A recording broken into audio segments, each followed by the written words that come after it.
Então, vamos lá.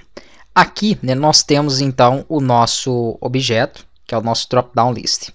E o meu drop-down list, ele tem aqui então essas propriedades, né, e o nome dele aqui no caso é o Departments ID.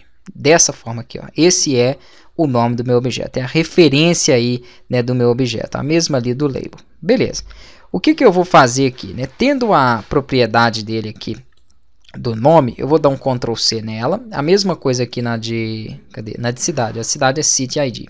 Como aqui tem um A que não tem lá e ele está pluralizado, ele está no plural, ele vai ficar diferente desse objeto. Então ele dá um erro aqui. Logo de início ele daria um erro porque ele não sabe que objeto é esse em que eu estou verificando o evento change, né? Se for um botão vai ser clicked, isso é JavaScript. Então assim, se eu for detalhar JavaScript aqui para vocês, a gente vai ficar muito tempo em cima disso. Então não vou detalhar JavaScript, vou detalhar o que você vai precisar saber para aplicar isso aqui em outras partes. Então aqui a primeira coisa é o objeto que vai executar o evento e qual tipo de evento. Se for esse list, vai ser change. Quando for botões, nós vamos ter eventos aí também para botões, eu mostro. Aqui é o seguinte, se o meu cidade ele tiver vazio, ele vai então estar adicionando valores a ele. Esse primeiro append é só aquelas opções, tem até erro aqui, ó. Esse primeiro append, eles são só aquelas opções que nós temos para poder tratar. Vou até colocar isso aqui uma linha só para ver se é isso que ele está dando erro. Aquela primeira opção que a gente tem só para ele poder mostrar o texto e selecionar uma cidade, tá joia? Esse não é obrigatório aqui, né, onde ele está. Como eu fiz a quebra de linha, ele não interpretou bem isso vindo do Word, então ele deu erro aqui, né, do Word não, do bloco de notas, só deixar em uma linha que vai funcionar. Então aqui, ó, eu mandei logo de início, né, ele estando vazio, ele vai adicionar para mim uma linha com o option value, o valor que vai ser enviado para o banco é 0, porque se não tem nada selecionado, ele não tem que enviar nada. E vai mostrar o texto, selecione uma cidade. Ok, é o básico de todo o list view ali.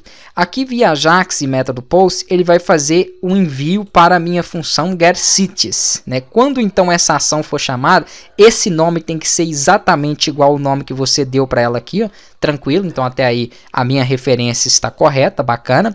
E esse nome aqui em Department ID, ele tem que ser exatamente igual esse nome aqui. Eu vou até copiar e colar.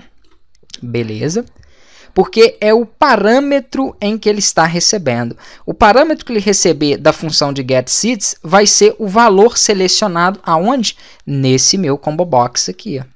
Então, vou copiar esse Departments ID, que eu sei que está com referência errada, né? Está com o nome errado.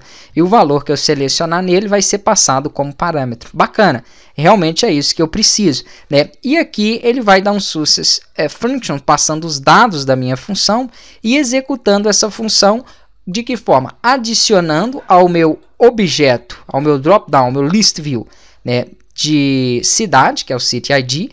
Perfeito, é esse nome mesmo que ele tem, nós já verificamos ali. Ele vai adicionar os valores em que ele encontrar, né, em que pertencerem àquele departamento através do ID ali que ele puxou. Então ele faz aqui uma busca e aqui, ó, ele tem um each. O que é um each? É como se fosse um for each.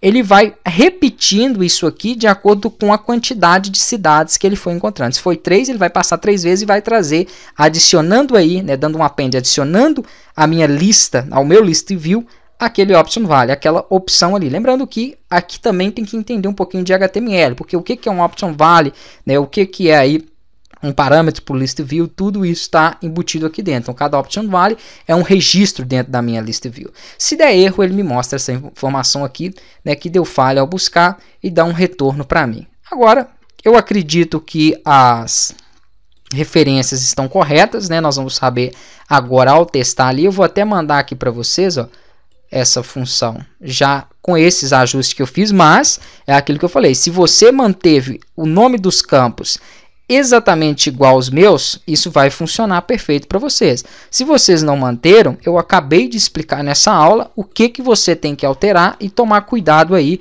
né, com essas referências. Então, deu um erro, vai verificar as referências porque vai estar na referência. Pode acontecer do meu dar um erro aqui, foi alguma referência que eu não vi, né, e escrever errado. Isso é muito comum na programação, acontece o tempo todo. Então, confere isso aí antes. Eu falo por quê? Porque toda vez, todo dia aí, pelo menos 5, 6 alunos entram em contato com isso. Ah, não está funcionando o código, não está funcionando o código. Me manda ali, eu já olho, é referência. Tem que procurar onde está, não tem como eu te falar exatamente em qual linha.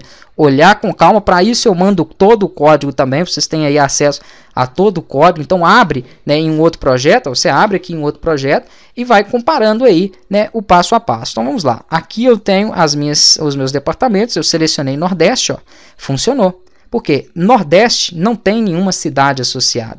Sudeste, 2 cidades, né? E Sul também não tem nenhuma. Perfeito, funcionou, não tem nenhum erro aqui. Eu posso vir aqui em departamento, em cidade, vamos, porque eu já tenho departamento criado. Vamos em cidades, vamos adicionar mais uma cidade, por exemplo, ali do Nordeste. Vou criar aqui então, ó, Salvador. Beleza. Vou lá nas minhas companhias e vamos supor que eu estivesse cadastrando uma companhia, quisesse aqui cadastrar uma companhia do Nordeste, e aqui ele já me mostra o Salvador. Perfeito, se eu não mostrou, vai conferir as referências aí, porque algo você deixou passar.